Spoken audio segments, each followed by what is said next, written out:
நண்பர்களே, நீங்கள் பார்த்து கொண்டு இருப்பது உங்கள் கௌசிகா ரிவ்யூஸ். சரி, வாங்க வீடியோக்குள்ளே போய் என்ன நடக்க போகுது அப்படின்னு சொல்லிட்டு பார்த்தீங்களன்னா, சண்டைகள் எவ்வளோ தான் வந்தாலும் அந்த சண்டைகளை எப்படி சமாளிக்கணும், அதை எப்படி நம்ம எடுத்துக்கிட்டு கொண்டு போகணும் அப்படின்னு சொல்லிட்டு நிறைய விஷயங்களை கற்றுக்கணுங்க. ஏன் எதனால் அப்படின்னு சொல்லிட்டு பார்த்தீங்கன்னா, அண்ணன் தம்பிக்குள்ள பிரச்சனை இருக்கும், 1000 பிரச்சனை வரும், நிறைய பேர் ஏற்றி விடுவாங்க. ஆனால் அது எதுவுமே நம்ம கண்டுக்கக்கூடாது. ஆனால் நம்ம கார்த்தி இருந்துன்னு எஸ்எஸ்கே மறுபக்கம் இந்த தாட்சாயினி இவங்க 2 பேர் என்ன சொல்கிறாங்களோ அதுக்கு தலையை அப்படின்னு பூம் பூம் மாடு மாதிரி ஒரு பக்கம் சொன்ன பேச்சவே கேட்டுன்னு இருக்காரு. யோ, உனக்கு அறிவில்லையா சுத்தமா?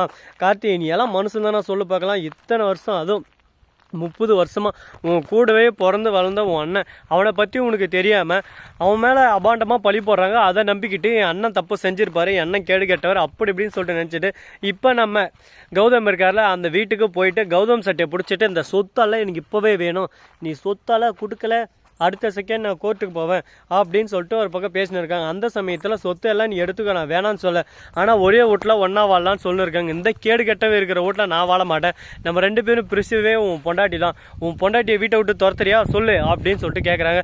யாரை பார்த்து என்னடா சொன்ன, ஒரு அண்ணின்ற மரியாதை இல்லை, உன்னை காப்பாற்றினதே அவன் தாண்டான்னு சொல்லிட்டு சட்டையை பிடிச்சிடுறாரு நம்ம கௌதம். உடனே ஏன் சட்டையை வடா பிடிக்கிற நாயே, நீ போடுறான், நீ உன்னை என்ன பண்ணுறேன்னு சொல்லிட்டு அப்படியே திரும்பி சட்டையை பிடிக்கிறான். திரும்பி சட்டையை பிடிச்சி ஒரு பக்கம் நம்ம கார்த்தியை கீழே தள்ளி 2 பேரும் மாறி மாறி சண்டை போடுறாங்க. அப்படியே பைரி ஒரு பக்கம் வர, ஜானி ஒரு பக்கம் வர, மாறி மாறி வந்து தடுக்கிறாங்க. ஐயோயோ, எதுக்குடா அந்த மாதிரி சண்டை போடுறீங்க, நல்லா அந்த குடும்பத்தை இப்படி நாசமாக பண்ணிட்டானே அந்த எஸ்எஸ்கே, அவன் நாசமாக போக, அழிஞ்சு போக, உருப்பிடாமல் போக, கட்டையில் போக, அப்படி இப்படின்னு சொல்லிட்டு ஜானியை திட்ட ஆரம்பிச்சாங்க. ரேவதி வந்து தடுக்காருங்க. நீ யார் வேலைக்காரி என்ன தொடரியா அப்படின்னு சொல்லிட்டு கார்த்தி அவரோட திமிரை காட்ட ஆரம்பிச்சார். உடனே நம்ம கௌதம் சும்மா இருப்பாரா, அப்படியே கழுத்தை பிடிச்சி வெளியே தர, அந்த சொத்துலேருந்து ₹1 உனக்கு தரமாட்டேன்டா, போடா வெளியே, அந்த சொத்து இத்துன்னு ஒரு டைம் வதக்கம் வந்தால் அவ்வளோதான், உன்னை யாரை கீழே பிடிச்சி தள்ளுற, அவனுக்கு என்ன வயசாகுதோ அவங்களுக்கு என்ன வயசு, அம்மா வயசு, அப்படி இப்படின்னு சொல்லிட்டு கார்த்தியை பார்த்து பேச ஆரம்பிச்சிட்டாங்க. வேலைக்காரி தானே, வேலைக்காரி இடத்துல தானே வைக்குவேன், அப்படி இப்படின்னு சொல்லிட்டு அவதூறாக பேச ஆரம்பிக்க. இது மொத்தமே எஸ்எஸ்கே கிட்டேருந்து வந்த திமிருங்க. என்னடா கார்த்தி எப்படி இருந்த கார்த்தி இப்போ பார்த்தீங்களா எஸ்எஸ்கே கூட சேர்த்துன்னு எந்த அளவுக்கு ஒரு பக்கம் கீழ் மட்டமாக கேவலமான வேலை செய்ய இறங்கிட்டார். இதுதான் சேர்க்கை அப்படின்னு சொல்லிட்டு சொல்லுவாங்க. எல்லாமே ஒரு கண்ட்ரோல் தாங்க. கண்ட்ரோலை மாரி என்னதான் நம்ம கூட சேரவங்களா இருந்தாலும் நம்ம கண்ட்ரோல் கரெக்டாக இருந்தால் எல்லாமே கரெக்டாக இருக்கும். நம்ம கார்த்திகை அவரோட கண்ட்ரோலை இழந்துட்டார். அதனால் அந்த சேர்க்கையில் அவங்க எப்படி இருக்காங்களோ அவங்க கூட சேர்ந்து இவரும் ஒரு பக்கம் அடாப்ட் ஆகிட்டார். இதுக்கு மேலே இவர்கிட்ட பேசி ப்ரோஜனம்னு சொல்லிட்டு நம்ம கௌதம் டீசெண்டாக கழுத்தை பிடிச்சி வெளியே தள்ளிடுறாங்க. என்னவாடா பிடிச்சி வெளியே தள்ளுற, கேஸை போட்டு உன்னை திரும்ப உள்ளே தள்ளி இந்த சொத்தெல்லாம் திரும்ப வாங்கி காட்டுறான், அனாத பையன் நாயை, அவனுக்கு அப்பா பேர் தெரியாது, நீ வந்து என் கழுத்தை பிடிச்சி வெளியே தள்ளுறியா, என் வீடுறா இது, எங்கள் அம்மா எங்கள் அப்பா எனக்கு சம்பாரிச்சது, நீ யாரா அனாத நாயே, அப்படி இப்படின்னு சொல்லிட்டு பேச ஆரம்பிச்சிடறாங்க.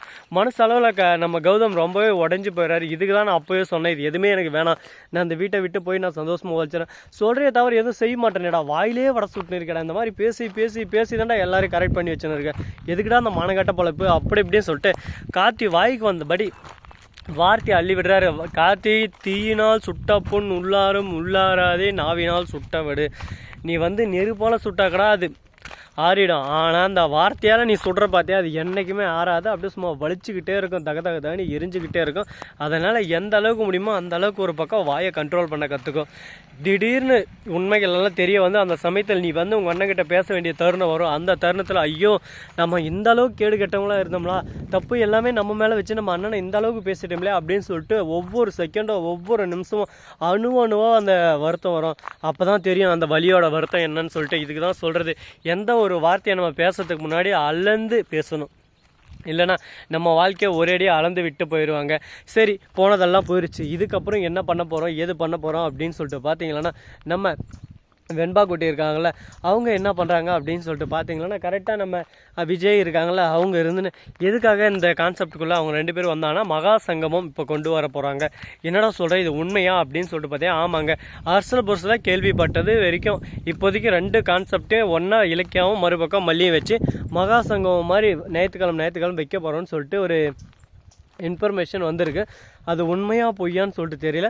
ஆனால் கூடிய விரைவில் இந்த வாரம் எல்லாம் அடுத்த வாரத்துக்குள்ளே இந்த விஷயம் தெரிய வந்துடும். அப்படி 2 சீரியலை ஒன்றா சேர்த்து நடத்துகிற போது எப்படி இருக்கும், எந்த மாதிரி பிரம்மாண்டமாக இருக்கும், அதை பார்க்கும்போது ரொம்பவே ஆர்வமாக எக்ஸைட்மெண்ட்டாக இருக்குமே அப்படின்னு சொல்லிட்டு நீங்கள் நினச்சிங்களான்னா மறக்காமல் கமெண்ட் செக்ஷனில் சொல்லிவிடுங்க. ஆமாம் ப்ரோ, இது ரொம்ப நல்லா இருக்கும் அப்படின்னு சொல்லிட்டு.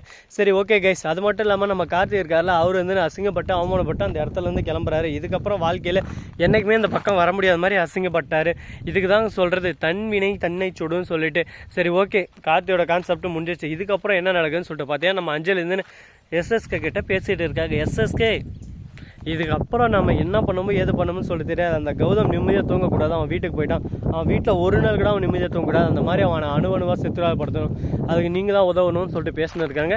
அடுத்து இவங்களோட நடவடிக்கை என்னவா இருக்க போதுன்னு சொல்லிட்டு தெரியல, ஆனால் பயங்கரமாக ஒரு யோசனை இருக்காங்க. ஸோ நண்பர்களே, இந்த வீடியோ உங்களுக்கு பிடிச்சிருந்தா லைக் பண்ணுங்கள், கமெண்ட் பண்ணுங்கள், ஷேர் பண்ணுங்கள், டிண்டிங் பெல்லை தட்டி விட்டு போங்க. அப்போ தான் நாம போகிற அடுத்தடுத்த வீடியோ உடனுக்குடன் வரும். மிக்க நன்றி, தேங்க்ஸ் ஃபார் வாட்சிங், டாடா, see you, நன்றி, வணக்கம், வந்தனம், வருக தருக.